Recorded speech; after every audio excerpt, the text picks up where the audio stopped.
അന്നയുടെ മരണവും അത് ഉണ്ടാകാൻ ഇടയായ സാഹചര്യവും വളരെ ഞെട്ടിക്കുന്ന ഒന്നാണ്. അമ്മ എഴുതിയ കത്ത്, അമ്മ ഏണസ്റ്റ് യങ് ഇന്ത്യയുടെ ഹെഡിന് അയച്ച കത്താണ്. അത് പുറത്തു വന്നപ്പോഴാണ് നമ്മളെല്ലാം ഈ വിവരം അറിയുന്നത്. സാധാരണ കുട്ടികൾ പലരും ഇങ്ങനെ ഓവർലോഡറാണ് എന്ന് പരാതി പറയുമ്പോഴും നമ്മൾ ഇത്ര ഗൗരവം അതിന് കണ്ടിരുന്നില്ല. ഈ കമ്പനി 4 മാസമായ കുട്ടിയെ സ്കൂൾ മുതൽ ടോപ്പറായ, കോളേജിൽ ടോപ്പറായ, ചാർട്ടേഡ് അക്കൗണ്ടൻസി പരീക്ഷ വളരെ പെട്ടെന്ന്, എളുപ്പത്തിൽ ഏറ്റവും ബുദ്ധിമുട്ടേറിയ പരീക്ഷ വളരെ പെട്ടെന്ന് പാസ്സായ വളരെ ബ്രില്യൻ്റ് ആയിട്ടുള്ളൊരു കുട്ടിയാണ്. ആ കുട്ടിക്കൊരു പ്ലേസ്മെൻറ്റ് കിട്ടി 4 മാസത്തിനകമാണ് ജോലിയുടെ സമ്മർദ്ദം കൊണ്ട് മരണപ്പെട്ടു പോയത്. ആ കത്തിൽ വളരെ വിശദമായി എല്ലാ കാര്യങ്ങളും ഇതുണ്ടാകാനിടയായ സാഹചര്യങ്ങൾ പറഞ്ഞിട്ടുണ്ട്. സത്യം പറഞ്ഞാൽ ആ കത്ത് വായിച്ചാൽ നമ്മൾ കരഞ്ഞു പോകും. ഞാൻ എൻ്റെ മകളുടെ അതേ പ്രായമുള്ള കുട്ടിയാണ് ഇത്. നമുക്ക് സഹിക്കാൻ പറ്റാത്ത ഒരു കാര്യമാണ്. ഇപ്പോഴാണ് അറിയുന്നത് ഒരുപാട് കുട്ടികൾ ഇതുപോലുള്ള പ്രയാസങ്ങൾ ഇതുപോലുള്ള വലിയ കമ്പനികൾ അനുഭവിക്കുന്നുണ്ട്. വിദേശ രാജ്യങ്ങളിലെല്ലാം ഇതെല്ലാം നിയന്ത്രിക്കുന്നതിനാവശ്യമായ നിയമങ്ങളുണ്ട്.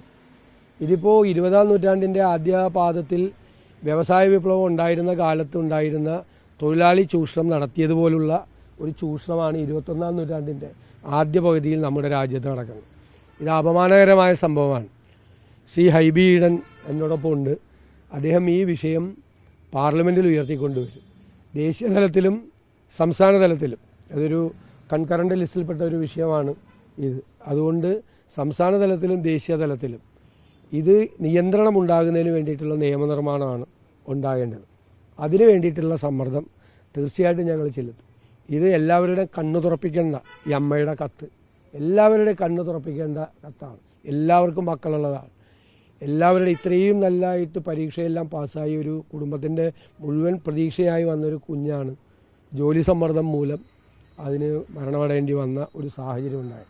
ഇനി നമ്മുടെ നാട്ടിലൊരു കുട്ടിക്ക് പോലും ഇതുണ്ടാകാതിരിക്കാനുള്ള പരിശ്രമമാണ് ഞങ്ങൾ നടത്തേണ്ടത്.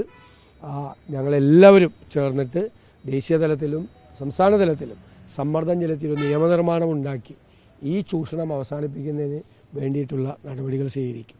കുറച്ച് ദിവസം കഴിയുമ്പോൾ ചിലപ്പോൾ ഇതെല്ലാം വാർത്തയിൽ നിന്നെല്ലാം പോകുമ്പോൾ വീണ്ടും ഇവരെല്ലാം പഴയപടി ആവർത്തിക്കും. ചില കമ്പനികൾ, എല്ലാ കമ്പനികളെന്ന് ഞാൻ പറയുന്നില്ല, ചില കമ്പനികൾ അമിതമായ ലാഭമുണ്ടാക്കുന്നതിന് വേണ്ടിയിട്ടാണ് അമിതമായ ചൂഷണം നടത്തുന്നത്. ഈ കുട്ടി ചെയ്യുന്നത് 2 പേരുടെയും 3 പേരുടെ ജോലിയാണ് ചെയ്യുന്നത്. ആ 2 പേരെ രണ്ടാമത്തെ ആളെയോ മൂന്നാമത്തെ ആളെയോ അപ്പോയിൻ്റ് ചെയ്യുന്നതിന് പകരമാണ് ഒരു കുട്ടിക്ക് തന്നെ ഈ ജോലി ഭാരം മുഴുവൻ അതിൻ്റെ തലയിൽ കെട്ടിവെച്ചത്. അപ്പോൾ അവർ ലാഭം ഉണ്ടാക്കുന്നതിന് വേണ്ടിയിട്ടാണ്. ഇതാണ് ഞാൻ പറഞ്ഞത്, കഴിഞ്ഞ നൂറ്റാണ്ടിൽ നടന്ന അതേ കാര്യം ഇത്രയും പരിഷ്കൃതമായി ഈ നൂറ്റാണ്ടിൽ നടക്കുന്നു എന്നുള്ളത് നമുക്ക് അനുവദിച്ചു കൂടാത്ത ഒരു കാര്യമാണ്. അതിനെതിരായിട്ടുള്ള ശക്തമായ നടപടികളുമായിട്ട് മുന്നോട്ട്.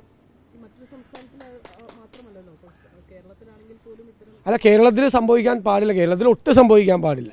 കേരളത്തിൽ ഒരു തരത്തിലുള്ള ഒരു തൊഴിലാളി ചൂഷണവും ഉണ്ടാകാൻ പാടില്ല. ബാക്കിയുള്ള സ്ഥലത്ത് ഉണ്ടാകാമെന്നല്ല ഞാൻ പാടില്ല. കേരളത്തിൽ കുറേ കൂടി പ്രോഗ്രസീവായിട്ടുള്ള പുരോഗമന നിയമങ്ങളൊക്കെ ഉണ്ടായ ഒരു സംസ്ഥാനമാണ്.